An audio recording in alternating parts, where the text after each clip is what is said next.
उत्तर प्रदेश की सियासत में एक बार फिर बयानबाजी तेज हो गई है। अखिलेश यादव ने सीएम योगी को आउटगोइंग सीएम कहकर तंज कसा है, लेकिन अमित शाह के तीसरे कार्यकाल वाले बयान ने माहौल पलट दिया।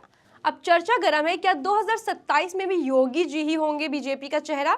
जानने के लिए देखिए पूरी खबर। नमस्कार, मैं अनुष्का सिंह और आप देख रहे हैं 24 अड्डा।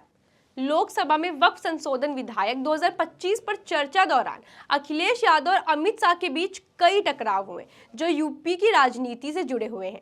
दरअसल 2024 में लोकसभा चुनाव में बीजेपी को यूपी में बड़ी हार मिली, जहां उसने केवल 33 सीटें जीती, जबकि समाजवादी पार्टी ने 37 सीटें जीतकर प्रदेश में सबसे बड़ी पार्टी बनी। अब 2027 के विधानसभा चुनाव को लेकर भाजपा में नेतृत्व परिवर्तन की चर्चा हो रही है, जिससे प्रदेश की राजनीति में नया माहौल बनने की कोशिश की जा रही है। समाजवादी पार्टी अध्यक्ष अखिलेश यादव 2027 के विधानसभा चुनाव की तैयारी कर रहे हैं और पीडीए राजनीति के जरिए लोकसभा चुनाव 2024 जैसे करिश्मा दोहराने की कोशिश में है। वहीं सीएम योगी आदित्यनाथ उनके जाति समीकरण को तोड़ने के लिए हिंदुत्व की राजनीति पर जोर दे रहे हैं और उनका बांटोगे तो कटोगे नारा यूपी उपचुनाव से लेकर अन्य राज्यों के विधानसभा चुनाव में प्रभावी रहा। अखिलेश यादव के लिए यह स्थिति अनुकूल नहीं दिखाई दे रही है, इसीलिए उन्होंने हाल ही में सीएम योगी के हटाए जाने की बात की है। उन्होंने सार्वजनिक कार्यक्रमों और मीडिया में योगी और भाजपा केंद्रीय नेतृत्व के बीच विवाद की बात उठाई।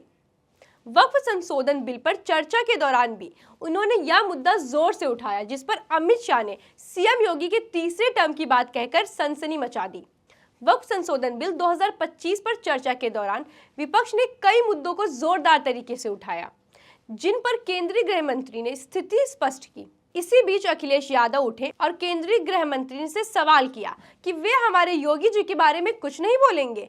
इसके जवाब में अमित शाह ने अपने अंदाज में कहा, वे भी रिपीट होने वाले हैं। गृह मंत्री के इस जवाब के बाद विपक्ष द्वारा फैलाए गए भ्रम को दूर करने की बात की जा रही है। साथ ही यूपी चुनाव 2027 के लिए भाजपा की रणनीति की तैयारी भी सामने आ रही है। धन्यवाद। ऐसे ही और खबरों के लिए जुड़े रहें 24 अड्डा के साथ।